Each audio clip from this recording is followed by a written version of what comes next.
Welcome dear students. आज हम general trends देखेंगे कि जब हम पीरियोडिक टेबल की बात करते हैं तो इसमें पीरियोडिसिटी की बात करते हैं, और पीरियोडिसिटी का मतलब है रैपिटेशन ऑफ प्रॉपर्टीज़।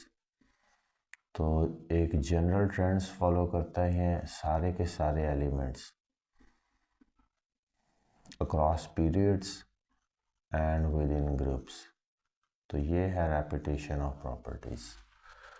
तो जब पीरियोडिसिटी की बात करेंगे तो हमने कुछ जनरल ट्रेंड्स जो हैं उनको स्टडी करना है। और वो जनरल ट्रेंड्स कैसे बनते हैं? जनरल ट्रेंड्स ऐसे बनते हैं कि जब भी एलिमेंट्स को order of the increasing atomic number हम अरेंज करते हैं तो फिर जो है हमारे पास left to right in periods और down the group within groups,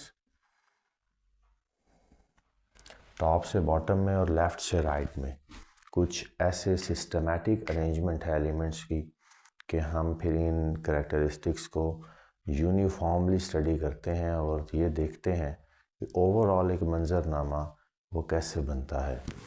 और इसमें जिन ट्रेंड्स को अमूमी तौर पर स्टडी किया जाता है वो एलिमेंट्स के फिज़िकल करेक्टरिस्टिक्स हैं, जैसे उसका एटॉमिक साइज़ है, ये भी एक जनरल ट्रेंड फॉलो करता है। फिर एटॉमिक रेडियस है, एटॉमिक साइज़ है, आयनिक साइज़ है, फिर इलेक्ट्रोनेगेटिविटी है,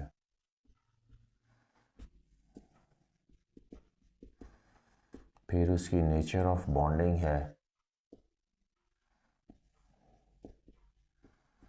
कि किस तरह के बॉन्ड्स फॉर्म करता है, आया कि कोवलेंट बॉन्ड फॉर्म करता है या आयनिक बॉन्ड फॉर्म करता है या प्योर मेटालिक बॉन्ड फॉर्म होता है। तो ये डिपेंड करेगा कि उनके लेफ़्ट से राइट और टॉप से बॉटम जो इलेक्ट्रोनेगेटिविटी के ट्रेंड्स हैं, आयोनाइजेशन एनर्जी के ट्रेंड्स हैं, उनको स्टडी करके फिर एक खुलासा बनाया जाएगा कि ये nature of the bonding with in the atoms of the same element या डिफरेंट एलिमेंट किस तरह की है। जब ये बॉन्डिंग में जाता है एलिमेंट तो किस तरह के बॉन्ड्स फॉर्म करता है।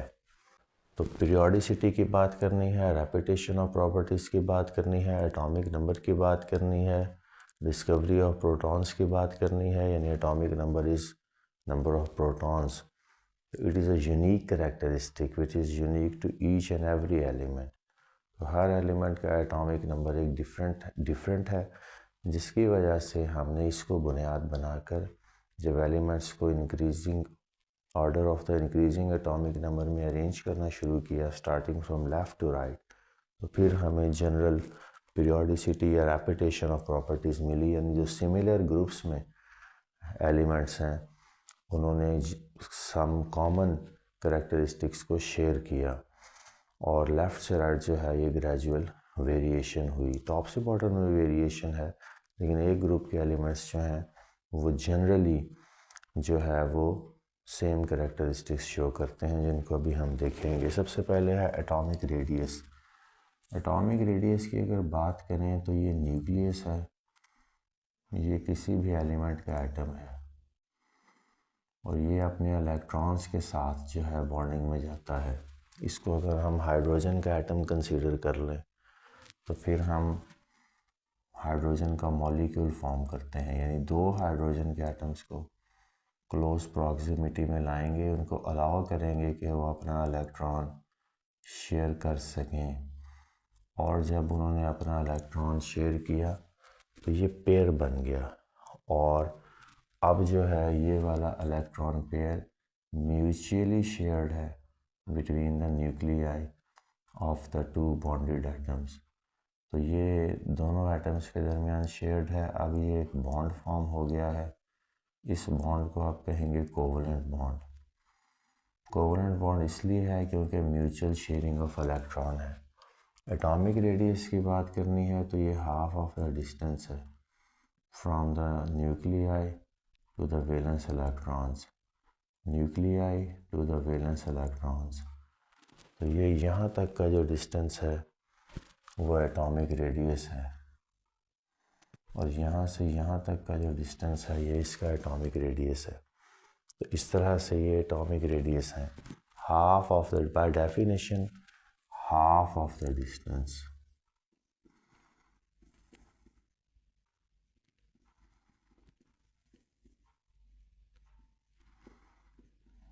between the nuclei of two bonded atoms। अगर एक एटम की बात करेंगे तो जो एटम का रेडियस है वो उसके वैलेंस न्यूक्लियस से लेके वैलेंस इलेक्ट्रॉन्स तक जाएगा। और अगर कोवलेंट बॉन्ड फॉर्म करवा के दो एटम्स को इंटरेक्ट करवाया तो फिर जो है वो उनका हाफ ऑफ द डिस्टेंस होगा from the nuclei to the outermost electrons. तो किसी भी तनाजुर में आप इसको देख लें, ओवरऑल पॉइंट यही है कि atomic radius is distance from nucleus to the valence electrons. तो ये आउटर मोस्ट इलेक्ट्रॉन्स को आप बॉन्ड करवा दें या उनको अनबॉन्डेड कंसीडर करें, तो दोनों सूरतों में न्यूक्लियस से लेके वैलेंस इलेक्ट्रॉन्स तक का distance half of the distance between the nuclei of the two bonded atoms, this is atomic radius. अब इसके अगर ट्रेंड्स को हम स्टडी करें तो हम जानते हैं कि लेफ़्ट से राइट एटॉमिक नंबर इंक्रीज करता है।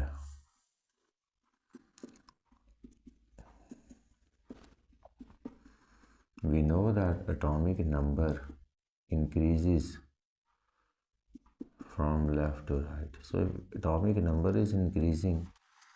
लेकिन जो दूसरी बात है वो ये है कि no new shells are added, क्योंकि एक पीरियड में रहने वाले जो एलिमेंट्स हैं वो एक पीरियड में जो एलिमेंट्स हैं उनका शेल नंबर इंक्रीज़ नहीं करता। मतलब अगर तीसरे पीरियड के एलिमेंट्स हैं तो उनके वैलेंस इलेक्ट्रॉन्स की फीलिंग तीसरे नंबर के प्रिंसिपल क्वांटम नंबर में होगी। ऑर्बिटल वेरी कर सकता है डिपेंडिंग ऑन कि वो कौन से ब्लॉक में लाई करता है। तो प्रिंसिपल क्वांटम नंबर यानी n रिमेन्स द सेम। तो ये है 3। अगर तो 3 में पाए जाने वाले एलिमेंट्स जो हैं 3 थर्ड पीरियड में, उनका प्रिंसिपल क्वांटम नंबर लेफ़्ट से राइट से है वो एग्जैक्टली सेम रहेगा, वेरिएशन नहीं होगी। वेरिएशन नहीं होगी तो इलेक्ट्रॉन्स तो ऐड हो रहे हैं, क्योंकि एटॉमिक नंबर तो लेफ़्ट से राइट तक इंक्रीज़ कर रहा है, टॉप से बॉटम में भी इंक्रीज़ कर रहा है। तो फिर जो फैक्टर यहाँ पे अफेक्ट करेगा एटॉमिक साइज़ को वो अफेक्टिव न्यूक्लियर चार्ज है। और अफेक्टिव न्यूक्लियर चार्ज का मतलब ये है कि अफेक्टिव न्यूक्लियर चार्ज का मतलब ये है कि कितनी न्यूक्लियस की होल्ड है, यानी प्रोटॉन न्यूक्लियस की होल्ड कितनी है आउटर इलेक्ट्रॉन्स पे। Hold of nucleus on outer electrons, hold of nucleus on outer electrons। And second thing which is important in considering this effective nuclear charge is electronic repulsion। जितने ज़्यादा electrons होंगे उनकी repulsion भी आपको, ख़ास तौर पर अगर एक ही ऑर्बिट में या ऑर्बिटल में है तो उतनी ही ज़्यादा वो रिपल्जन भी फेस करेंगे। यानी जितनी ज़्यादा चार्ज डेंसिटी होगी उतनी रिपल्जन भी देखनी पड़ेगी। तो चार्ज डेंसिटी की बात करनी है, चार्ज डेंसिटी कितनी है। Denser the charge more is the electronic repulsion and more is the effective nuclear charge considering कि शील्डिंग इफेक्ट कितना है। तो इफेक्टिव न्यूक्लियर चार्ज को जो फैक्टर नेगेटिवली इम्पीड करता है वो shielding effect of inner electrons है। यानी वैलेंस इलेक्ट्रॉन से जो इलेक्ट्रॉन्स रोकते हैं न्यूक्लियस के होल्ड को वो इनर इलेक्ट्रॉन्स हैं, इनर शेल इलेक्ट्रॉन्स। जो इनर शेल इलेक्ट्रॉन्स हैं वो उनकी शील्डिंग की वजह से भी इफेक्टिव न्यूक्लियर चार्ज जो है वो नेगेटिवली इम्पैक्ट करेगा। इलेक्ट्रॉनिक रिपल्जन की वजह से भी एटॉमिक साइज इंक्रीज़ करेगा।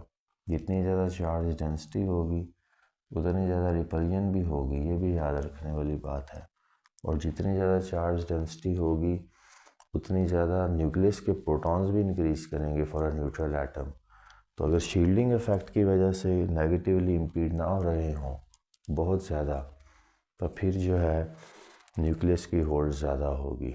तो ये सारे मिला के आपने फैक्टर्स देखने हैं, तो फिर ये इफेक्टिव न्यूक्लियर चार्ज की बात समझ में आएगी। अब लेफ़्ट से राइट में अगर हम जाएं, तो जब no new shells are added हैं, no new shells are added, तो फिर एटॉमिक नंबर तो इंक्रीज़ कर रहा है, न्यू शेल्स ऐड नहीं हो रहे, तो फिर अफेक्टिव न्यूक्लियर चार्ज जो है वो इंक्रीज़ करेगा। Affective nuclear charge will increase, और अफेक्टिव न्यूक्लियर चार्ज इंक्रीज़ करेगा, न्यूक्लियस की होल्ड या प्रोटॉन्स की होल्ड इनर शेल इलेक्ट्रॉन्स पे ज़्यादा, आउटर इलेक्ट्रॉन्स पे ज़्यादा होगी। फिर जो है एटॉमिक जो साइज़ है हमारा वो लेफ़्ट से राइट जाएंगे तो डिक्रीज़ करेगा। तो ये एक सिंपल सी बात है। तो आप लिखेंगे from left to right atomic size increases, atomic size decreases, and from top to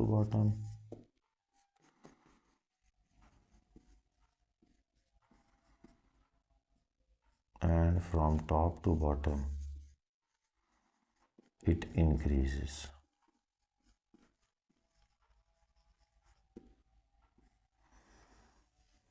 From left to right atomic size decreases and from top to bottom it increases. अब टॉप टू बॉटम इंक्रीज़ करने की सबसे बड़ी वजह जो है increasing number of shells है, क्योंकि हर नया एलिमेंट जो ऊपर से नीचे जाते हुए वो एक नए प्रिंसिपल क्वांटम नंबर में है, और नए प्रिंसिपल क्वांटम नंबर में है तो इसका मतलब ये है कि न्यू शेल्स आर एडिड। तो न्यूक्लियस की होल्ड आउटर इलेक्ट्रॉन से कम होती चली जाएगी, क्योंकि जो इलेक्ट्रोस्टैटिक फोर्स ऑफ अट्रैक्शन है उसकी कोई लिमिट भी तो है। Electrostatic force of attraction of opposite charges, तो जब ऊपर से नीचे आप आएंगे ग्रुप्स में तो electrostatic force of attraction between the nucleus यानी between the protons and valence electrons decreases, continues to decrease, continues to decrease. So when it continues to decrease, it means that atomic size is going to increase as we move down the group.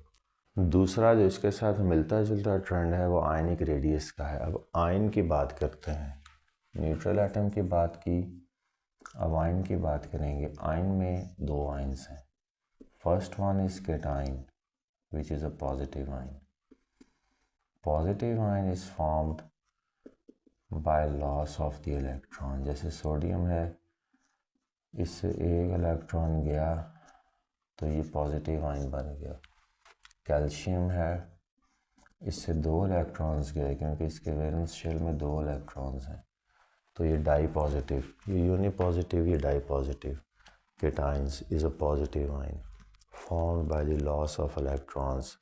तो metals जो है left hand side of the periodic table group 1 से लेकर 12 तक वो सारे के सारे पॉजिटिव आयंस फॉर्म करने की सलाहियत रखते हैं, बल्कि रेडिली पॉजिटिव आयंस फॉर्म करते हैं। वजह क्या है कि उनके वैलेंस शेल में इतने अनपेयर्ड इतने इलेक्ट्रॉन्स हैं कि वो उनको डोनेट कर। पॉइंट ये है कि ऑक्टेट कंप्लीट करने की तरफ जाती है हर स्पीशीज़, हर एलिमेंट। या दो इलेक्ट्रॉन से अपना वैलेंस शेल अगर एस ऑर्बिटल में फिलिंग हो रही हो तो, और अगर किसी और में हो रही हो यानी पी में, डी में या एफ में, तो फिर जो है 8 इलेक्ट्रॉन्स की बात करते हैं। स्पेसिफिकली पी में 8 इलेक्ट्रॉन्स आते हैं, 6 और 2 8, 6 पी के और 2। लेकिन अगर डी और एफ में भी अनपेड इलेक्ट्रॉन्स हैं तो वो उसको पूरा करने की कोशिश करेगा या वो उस इलेक्ट्रॉन्स को डोनेट कर देगा या वो एक्सेप्ट कर लेगा। तो ऑक्टेट प्राइमरीली 8 से है और 8 की टर्म निकली है p ऑर्बिटल से।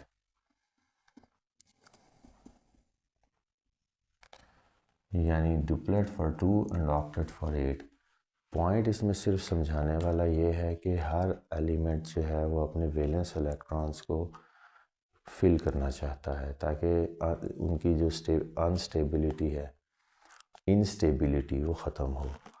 तो ये है पॉइंट। तो हमने 2 टर्म्स उसके लिए कॉइन की हुई हैं, डुप्लेट एंड ऑक्टेट। लेकिन इसका ये मतलब नहीं है कि जो डी ब्लॉक एलिमेंट्स हैं वो अब 8 नहीं है तो वो पूरा ही नहीं कर सकते।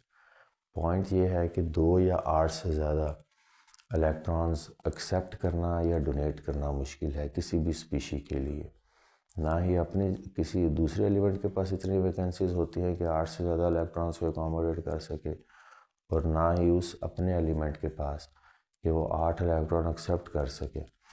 इसलिए हम सिर्फ डुप्लेट और ऑक्टेट तक रहते हैं, यानी 2 और 8 इलेक्ट्रॉन्स की मैक्सिमम बात करते हैं। तो ये है वजह जिसकी वजह से ये पॉजिटिव आयंस फॉर्म करते हैं स्टेबिलिटी की तरफ जाने के लिए। Cation is a positive ion और anion is a negative ion.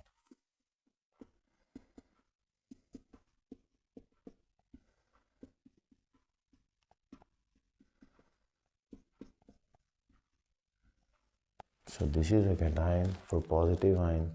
This is an anion. Anion का नॉन मेटल्स बनाती है। नॉन मेटल्स कहाँ है? 13 से 18 तक के एलिमेंट्स। तो ये एनाइंस फॉर्म करती हैं। अब ये आप देखेंगे कि नेगेटिव आयंस अगर फॉर्म करती हैं तो उसकी वजह भी इनका ऑक्टेट कंप्लीट होना है। अब हैलोजेंस को देख लें, ये प्योर नॉन मेटल्स हैं, तो ये एक इलेक्ट्रॉन लूज़ करके तो क्लोराइड आयन या हैलाइड आयन फॉर्म कर देंगी। तो उसकी वजह यह है कि इनके वैलेंस शेल में एक वैकेंसी मौजूद है इलेक्ट्रॉन को एक्सेप्ट करने की। तो ये उसको एक्सेप्ट कर लेते हैं और इनका वैलेंस शेल 8 इलेक्ट्रॉन से फिल हो जाता है और उसके बाद फिर इनको कोई ज़रूरत नहीं रहती, ये स्टेबल हो जाते हैं, फिर बॉन्डिंग में जाने की ज़रूरत नहीं। ये लूज़ किया, ये एक्सेप्ट हुआ, एनाइंस। तो यहाँ आयनिक रेडियस की बात करनी है तो आयन का रेडियस भी उसी तरह से है जैसे एटम का रेडियस है। It's half of the distance between the nuclei of 2 bonded atoms. Bonded ions कहना है अब यहाँ पे, क्योंकि ये आयंस की बात। अब आयंस की बात है तो ट्रेंड्स को देखते हैं। पहली बात तो ये है कि cation is going to be bigger than anion, anion is going to be bigger than cation. Trend से पहले ये बात लिख लें, anion is a negative ion, यानी इलेक्ट्रॉन्स ऐड हुए हैं। Anion is bigger than parent atom, anion is bigger than parent atom and cation is bigger than, cation is smaller than parent atom.